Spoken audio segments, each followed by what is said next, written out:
India world की capital है। 60 snacks are highly venomous. बाबा का रेशियो भी बहुत बढ़िया रहता है। इंडियन ओझा, नीम हकीम या फिर तांत्रिक के पास जाना क्यों प्रेफर करते हैं? यह घटना है राजस्थान के दौसा जिले की, जहां पर एक ही परिवार में रह रही 2 साल की छोटी बच्ची वंश और उसकी बड़ी बहन मान्या की डेथ हो जाती है। और ऐसा भी नहीं है कि उनकी डेथ किसी रोड एक्सीडेंट या फिर किसी डिजीज से हुई हो, बल्कि उनकी डेथ के पीछे का कारण है स्नैक बाइट। और ऐसा भी नहीं है कि उनकी जान को नहीं बचाया जा सकता था, क्योंकि उनके परिवार के लोगों ने इन बच्चियों को हॉस्पिटल ले जाने के बजाय नीम हकीम बाबाओं के पास ले जाना उचित समझा। और उसके बाद जब तक हॉस्पिटल पहुंचते तब तक बहुत देर हो चुकी थी। और यह केस कोई इंडिया का पहला केस नहीं है जब हम सब लोग इन बाबाओं को हॉस्पिटल से ज्यादा प्रेफर करते हैं, लेकिन यह केस आखिरी जरूर हो सकता है जब हम सब सांपों के प्रति जागरूक हो जाएंगे। अभी हाल ही में जून में हुई ट्रेन एक्सीडेंट में 280% की डेथ हुई थी, जिसको न केवल नेशनल मीडिया बल्कि इंटरनेशनल मीडिया ने भी कवर किया। 70 people have been killed and 400 hospitalized in India after a passenger train derailed and collided with a goods train on Friday.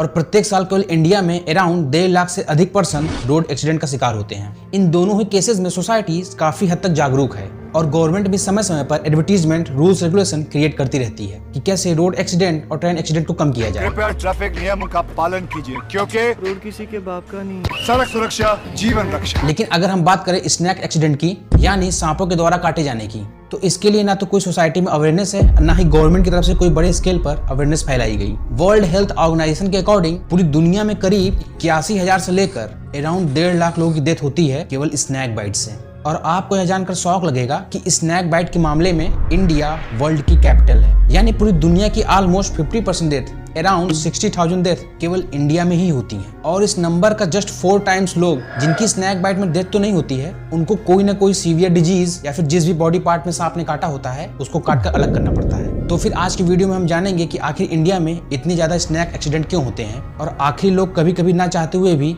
इन बाबा और ओझा के पास क्यों जाते हैं। और अगर आपको इस वीडियो से कुछ इन्फॉर्मेशन गेन करने में हेल्प मिलती है तो आप इस चैनल को जरूर सब्सक्राइब करिए। पूरी दुनिया में अराउंड 4,000 से ज्यादा प्रजातियां सांप की पाई जाती हैं, लेकिन दुनिया में कुछ ऐसे भी प्लेसेस हैं जो स्नैक फ्री हैं, जहां पर एक भी सांप नहीं पाए जाते हैं। For example Iceland, Ireland, Greenland और अंटार्कटिका। लेकिन ऐसा नहीं है कि ये सारे ही सांप जहरीले होते हैं। इन 4,000 में से केवल 600 स्पीसीज ही वेनेमस होती हैं, और इन 600 स्पीसीज में से केवल 200 स्पीसीज कैपेबल होती हैं किसी भी ह्यूमन बीइंग को मारने के लिए। अगर हम पर्टिकुलर कंट्री वाइज बात करेंगे तो सबसे ज्यादा स्नैक स्पीसीज ब्राजील कंट्री में पाई जाती हैं, जहां पर अराउंड 375 स्नैक स्पीसीज अब तक खोजी गई हैं। और इसके पीछे मेनली रीजन है साउथ अमेरिकन रेन फॉरेस्ट, जिसका 60% केवल ब्राजील के अंतर्गत ही आता है। अब आते हैं अपने भारत देश पर। यहाँ पर लगभग 300 से अधिक प्रजातियां सांप की पाई जाती हैं, जिसमें से अराउंड 80% स्नैक बिल्कुल भी जहरीले नहीं होते हैं और बाकी बचे 20% यानी 60 स्नैक्स आर हाईली वेनेमस। लेकिन इंडिया में होने वाले मोस्टली डेथ के पीछे मेनली 4 स्नैक होते हैं। पहले नंबर पर आता है स्पेक्टिकल कोबरा, दूसरे नंबर पर आता है कॉमन क्रैब, और फिर थर्ड नंबर पर आता है रसल्स वाइपर, और अंतिम में आता है सॉ स्केल्ड वाइपर। अगर हम बात करें स्पेक्टिकल कोबरा की, तो इसकी इंपॉर्टेंस हिंदू रिलीजन में ज्यादा है, लोग इसकी पूजा भी करते हैं। और जैसा कि आप इस वीडियो में देखेंगे कि एक व्यक्ति स्पेक्टिकल कोबरा को राखी बांधने का प्रयास कर रहा है, लेकिन जैसे ही उस कोबरा को मौका मिलता है वह उस व्यक्ति के पैर में काट लेता है, जिससे उस पर्सन की डेथ हो जाती है। सेकंड नंबर पर आता है कॉमन क्रैब। यह स्नैक जनरली नाइट टाइम पर बाहर आता है, और इस स्नैक के मोस्टली शिकार ऐसे लोग होते हैं जो रात में जमीन पर सोते हैं। इन सारे ही स्नैक के काटे जाने पर पेशेंट के पास मैक्सिमम 3 घंटे का समय होता है। लेकिन अब समझते हैं कि आखिर वेनम हमारी बॉडी पर कैसे इंपैक्ट करता है। जिस प्रकार से ह्यूमन के माउथ में सैलिवरी ग्लैंड होती है जिससे लार बनती है और हम जो भी खाते हैं उसको डाइजेस्ट करने में हेल्प करती है, ठीक उसी प्रकार से सांप में मॉडिफाइड पैरोटिड सैलिवरी ग्लैंड होती है, जिससे स्नैक में वेनम क्रिएट होता है और ये वेनम उसके फूड को डाइजेस्ट करने में हेल्प करता है। लेकिन यदि यही वेनम किसी भी ह्यूमन की बॉडी पार्ट में एंटर कर जाता है तो यह 3 तरीके से ह्यूमन बॉडी पर इंपैक्ट करता है। पहला न्यूरोटॉक्सिक वेनम, दूसरा हीमोटॉक्सिक वेनम और तीसरा साइटोटॉक्सिक वेनम। अगर बात करें न्यूरोटॉक्सिक वेनम की, तो यह वेनम ह्यूमन के ब्रेन पर और न्यूरल सिस्टम पर अफेक्ट करता है, जिससे आंखों के सामने धुंधला सा छाने लगता है और कुछ ही समय के बाद शरीर पैरालाइज हो जाता है। और यह वेनम स्पेक्टिकल कोबरा और ब्लैक माम्बा के अंदर पाया जाता है। और सेकंड नंबर पर आता है हीमोटॉक्सिक वेनम। इस वेनम का इफेक्ट सीधे हमारे आरबीसी यानी रेड ब्लड सेल्स पे पड़ता है, जिससे ब्लड क्लॉट हो जाता है और हमारे इंटरनल ऑर्गन काम करना बंद कर देते हैं। और यह वेनम मोस्टली वाइपर और टर्टल स्नेक में पाया जाता है। और थर्ड नंबर पर आता है साइटोटॉक्सिक वेनम। इस वेनम का फर्स्ट अटैक हमारी टिश्यूज पर पड़ता है, जिससे हमारी सेल्स मरने लगती हैं। और यह वेनम स्पिटिंग कोबरा जैसे सांपों में पाया जाता है। पूरी दुनिया में इतनी ज्यादा डेथ होने के कारण WHO ने 2018 में स्नेक बाइट्स को ग्लोबल हेल्थ प्रायोरिटी में शामिल कर लिया, जिससे एंटी वेनम बनाने में और सांपों के प्रति और जागरूक करने में फंडिंग को और पंप किया जा सके। लेकिन भारत में आज भी इस प्रॉब्लम से टैकल करने के लिए कोई भी मशीनरी डेवलप नहीं की गई है। इवन मलेरिया और डेंगू के लिए भारत में हर लेवल पर treatment plan top to bottom available है, जबकि मलेरिया से होने वाली डेथ स्नेक बाइट से होने वाली डेथ का मात्र 1/3 है। अगर 60,000 लोग स्नेक बाइट से मर रहे हैं तो मलेरिया से अराउंड 20,000 लोग ही मर रहे हैं। और इसके पीछे कुछ हद तक रीजन है सोशल इकोनॉमिक बैकग्राउंड। देखिए, जनरली मलेरिया और डेंगू जैसी बीमारियां अर्बन पॉपुलेशन में फैलती हैं। अगर शहरों में एक भी डेथ मलेरिया और डेंगू की वजह से होती है तो यह न्यूज तुरंत हाईलाइट हो जाती है। वो बीमारी है डेंगू। राजधानी दिल्ली में डेंगू के मामलों में तेजी से बढ़ोतरी देखी जा रही है। लेकिन स्नेक बाइट की न्यूज आप सब ने रेयरली ही सुना होगा। स्नेक बाइट के मोस्टली केसेस रूरल एरिया से आते हैं और इनके विक्टिम भी मोस्टली फार्मर्स, लेबर, वर्कर्स जो इकोनॉमिकली वीक होते हैं वही इसकी विक्टिम होते हैं। इसलिए इस डिजीज को as a poor person disease में कंसीडर किया जाता है, जबकि अकेले केवल वेस्ट बंगाल में ही पर मंथ 400 से 500 पर्सन की डेथ हो जाती है केवल स्नेक बाइट से। अब समझते हैं कि आखिर स्नेक बाइट से बचने के लिए जो एंटीवेनम तैयार की जाती है, आखिर उसको बनाया कैसे जाता है। 1895 में फ्रेंच साइंटिस्ट अल्बर्ट कॉलमेटे ने पहली बार एंटीवेनम को क्रिएट किया था। इस एंटीवेनम को बनाने के लिए पहले स्नेक को पकड़कर उसके वेनम की मिल्किंग की जाती है और एक स्नेक से मैक्सिमम एक वीक में 4 बार मिल्किंग किया जाता है और फिर इस वेनम को घोड़ों में, गधों में या फिर खच्चरों में इंजेक्ट किया जाता है। और जैसे ही यह वेनम इन एनिमल्स की बॉडी में एंटर करता है तो इनके ब्लड में इस वेनम के लिए एंटीजन क्रिएट होने लगते हैं और फिर हम उसी एंटीजन को कलेक्ट करके ह्यूमन के लिए एंटी वेनम क्रिएट करते हैं। अच्छा, इस पूरे ही प्रोसीजर के लिए WHO ने एक प्रॉपर गाइडलाइन बनाई है। फॉर एग्जाम्पल, एनिमल की एज मिनिमम 5 ईयर्स की होनी चाहिए और मैक्सिमम 1 ईयर में एंटी वेनम बनाने के लिए किसी भी एनिमल का 9 मंथ ही उपयोग किया जा सकता है। बाकी के 3 मंथ का कंपल्सरी रेस्ट एनिमल्स को देना ही है और इन एनिमल्स के लिए भी मैक्सिमम एज लिमिट किया गया है। फॉर एग्जाम्पल, हॉर्स के लिए 22 साल, यानी 22 साल के बाद उस पर्टिकुलर एनिमल से किसी भी प्रकार का एंटी वेनम तैयार नहीं किया जाएगा। और भारत में यह सारे ही वेनम को कलेक्ट करती है आइरूला ट्राइब्स, जो कि स्नैक कैचिंग में बहुत ही एक्सपर्ट होते हैं। यही सिंगल ट्राइब्स पूरी कंट्रीज वेनम का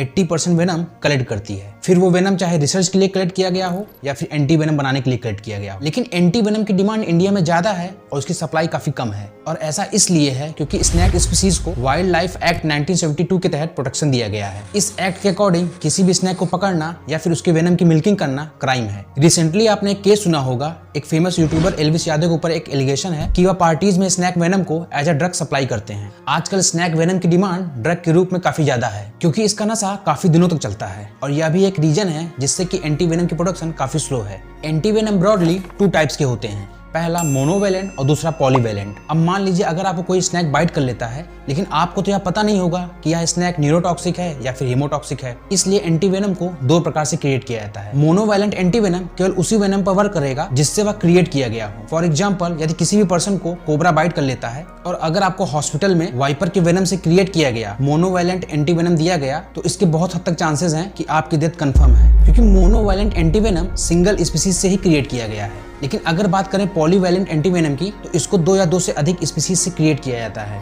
जैसा कि मैंने वीडियो में पहले बताया था कि इंडिया में मोस्टली डेथ केवल 4 स्नैक स्पीसीज से होती हैं, तो इस पॉलीवेलेंट एंटीवेनम को चारों ही स्नैक के वेनम से क्रिएट किया जाता है, जिससे यदि आपको इनमें से कोई भी स्नैक बाइट करता है और इन केस आप उस स्नैक को पहचानते भी नहीं है तो उस कंडीशन में भी यह एंटीवेनम आपकी बॉडी पर वर्क करेगा और यही एंटीवेनम भारत के हर हॉस्पिटल में यूज किया जाता है। लेकिन यदि भारत में एंटीवेनम अवेलेबल है और कुछ केसेस में हॉस्पिटल भी नजदीक होने के बावजूद हम एज अ इंडियन ओझा, नीम हकीम या फिर तांत्रिक के पास जाना क्यों प्रेफर करते हैं?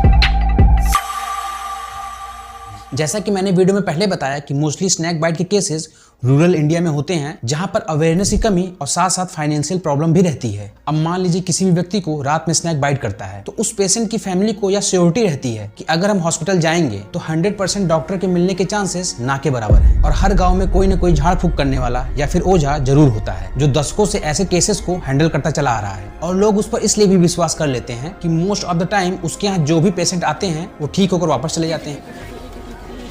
नागिन सांपिन हो, सांप चीतारी हो, गेहूं मार कराई तो हो, उड़ान बजागर हो, अंदर कोना में हो, तने छाज्या भारे में हो।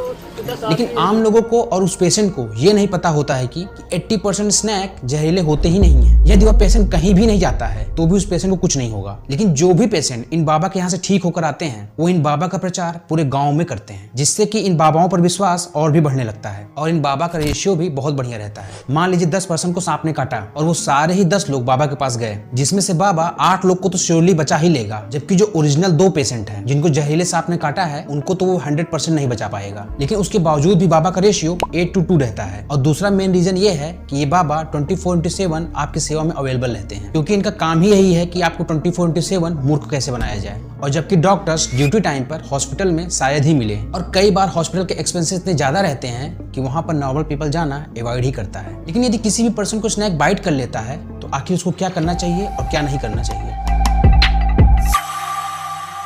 सबसे पहले तो जहां पर भी स्नैक ने बाइट किया है उसको साफ पानी से वॉश करना चाहिए और उस बाइटन एरिया को हमेशा हार्ट से नीचे रखना चाहिए, जिससे कि वेनम जल्दी से उसके शरीर में ना फैल सके। और कभी भी उस वेनम को माउथ से सक करने की कोशिश नहीं करनी चाहिए और उस पेशेंट को सीधा हॉस्पिटल ले जाना चाहिए, ना कि किसी बाबा के पास। जैसे जैसे इंडिया में स्नैक के प्रति अवेयरनेस बढ़ेगी वैसे ही डेथ का नंबर ऑटोमेटिकली डिक्रीज होता चला जाएगा। और अगर आपको आज का वीडियो इन्फॉर्मेटिव लगा हो तो आप हमारे चैनल को सब्सक्राइब कर सकते हैं।